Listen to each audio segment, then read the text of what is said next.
Louis Vuitton. Just hearing the name brings to mind luxury, elegance, and an unmistakable aura of prestige. But here's something most people don't realize. The success of Louis Vuitton wasn't a solo act. Who was really behind this iconic brand's rise to global fame?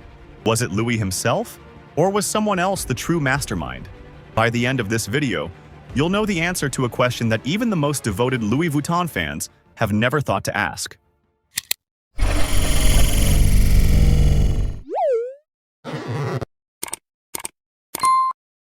To truly understand Louis Vuitton's story, we have to start at the very beginning, 1821, a small village called Angers in eastern France.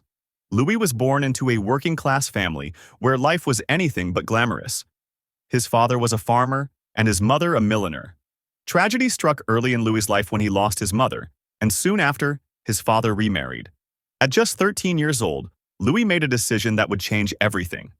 He left his family and his village to head for Paris, with no money, no connections, and no plan other than sheer determination. Imagine this: a young boy walking over 300 miles on foot, sleeping in barns, and taking odd jobs to survive.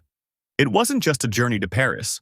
It was a journey toward a dream, though he didn't yet know what that dream would be. After 2 years of walking and working, Louis finally reached Paris, a bustling city of opportunity. Here, he found work as an apprentice for Monsieur Maréchal, a renowned boxmaker and packer.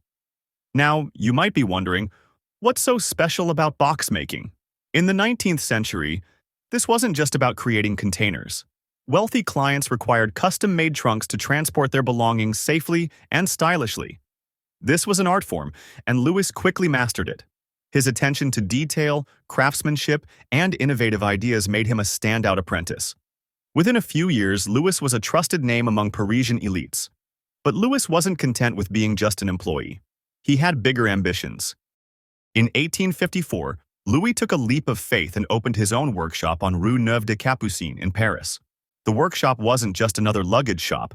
It was a statement of innovation. Louis introduced flat-top trunks, a groundbreaking design in a world where most trunks had rounded lids. Why was this so revolutionary? Flat-top trunks could be stacked easily, making them more practical for travel. Louis also used a lightweight, durable canvas instead of leather, which was prone to warping in humid conditions. These innovations weren't just functional, they elevated travel into an art form. His reputation soared. Soon, Louis was crafting custom trunks for royalty, including Empress Eugénie, the wife of Napoleon III.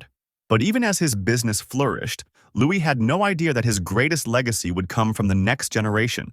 This is where the story takes a fascinating turn. When Louis passed away in 1892, his son, Georges Vuitton, took over the business. Georges wasn't just a businessman, he was a visionary with bold ideas.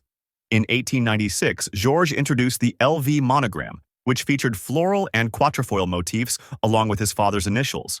But why the monogram? It wasn't just for branding. Georges designed it to combat counterfeiters. Even in the 19th century, Louis Vuitton's creations were so desirable that fakes were everywhere. But Georges didn't stop at creating a signature design. He had an ambitious goal: to make Louis Vuitton a global brand. He opened stores in London, New York, and other major cities, transforming a local workshop into an international empire. His innovations included the steamer bag, designed for compact travel, and the wardrobe trunk, which allowed travelers to store their clothes on hangers. Like every great brand, Louis Vuitton faced its share of challenges. During the two world wars, luxury wasn't exactly a priority for most people. Yet, the brand survived, thanks to its ability to adapt without losing its essence. In the mid-20th century, the Vuitton family made another bold move. They merged with Moet Hennessy to form LVMH, a conglomerate of luxury brands. It was the era when Louis Vuitton transitioned from being a luggage maker to a symbol of ultimate luxury. Modern transformation of the brand began with Bernard Arnault, the genius behind LVMH. Arnault saw Louis Vuitton not just as a product, but as a cultural icon. He invested in bold collaborations, including hiring Marc Jacobs as creative director in 1997. Jacobs introduced Louis Vuitton to the world of ready-to-wear fashion, bringing in younger audiences and fresh ideas. In the 21st century, Louis Vuitton continues to dominate the luxury market. Under Nicolas Ghesquière, the brand has embraced sustainability, digital innovation, and even NFTs. But here's what sets Louis Vuitton apart. Despite its evolution, the brand has never strayed from its roots in craftsmanship and innovation. From celebrity endorsements to groundbreaking runway shows, Louis Vuitton remains a symbol of excellence. Yet, behind all the glitz and glamour is a story of relentless ambition, creativity, and resilience. So, who was really behind the success of Louis Vuitton? Was it Louis, the determined craftsman? Georges, the branding genius? Or Bernard Arnault, the modern strategist? The truth is, the success of Louis Vuitton is a symphony of all these figures. Each played a vital role, building on the vision of the one before. But let's not forget, none of this would have happened if a 13-year-old boy hadn't decided to leave his home and chase a dream. It's a reminder that every great empire starts with one bold step. If you enjoyed this video, click the link in the description to watch a video about the history of Nike. If there are any companies, brands, or celebrities whose stories you'd like to learn about, let me know in the comments. Your suggestion might just inspire the next video.